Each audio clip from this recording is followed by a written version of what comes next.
मैं कौन हूं, क्यों आया हूं, क्यों जमानत दे रहा हूं, ये सब जानने का बहुत वक्त है।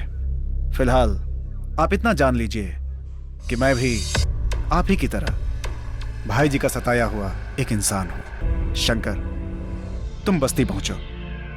भाई जी अपने आदमियों के साथ बस्ती गया हुआ है। बचाओ! बचाओ! भाई! भाई! बचाओ! बाबूजी! बाबूजी! क्यों हमारी मदद करी? भाई! बाबूजी! भाई छोड़ दे हमारा बेटी। क्यों ना हमारी मदद? अरे कोई बचाओ! ना!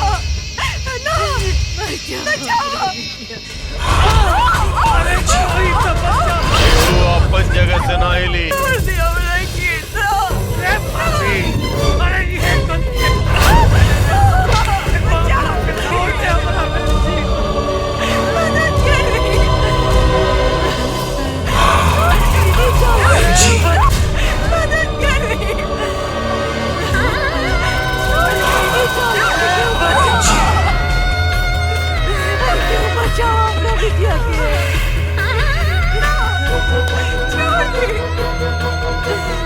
पकड़ ले अपना।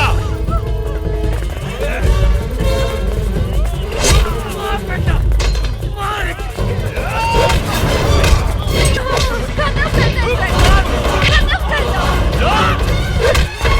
मार इतनी के छोड़िए मार।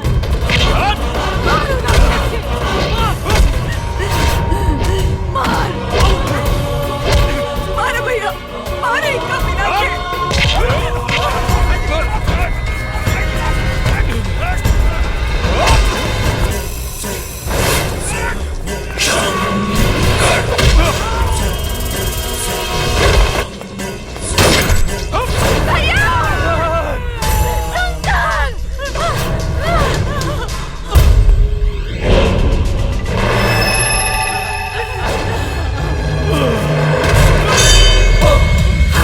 कहाँ ले भग बेटे, का बिहार का मुंबई, राजा ठाकुर के ठकुरई हर जगह चलेला।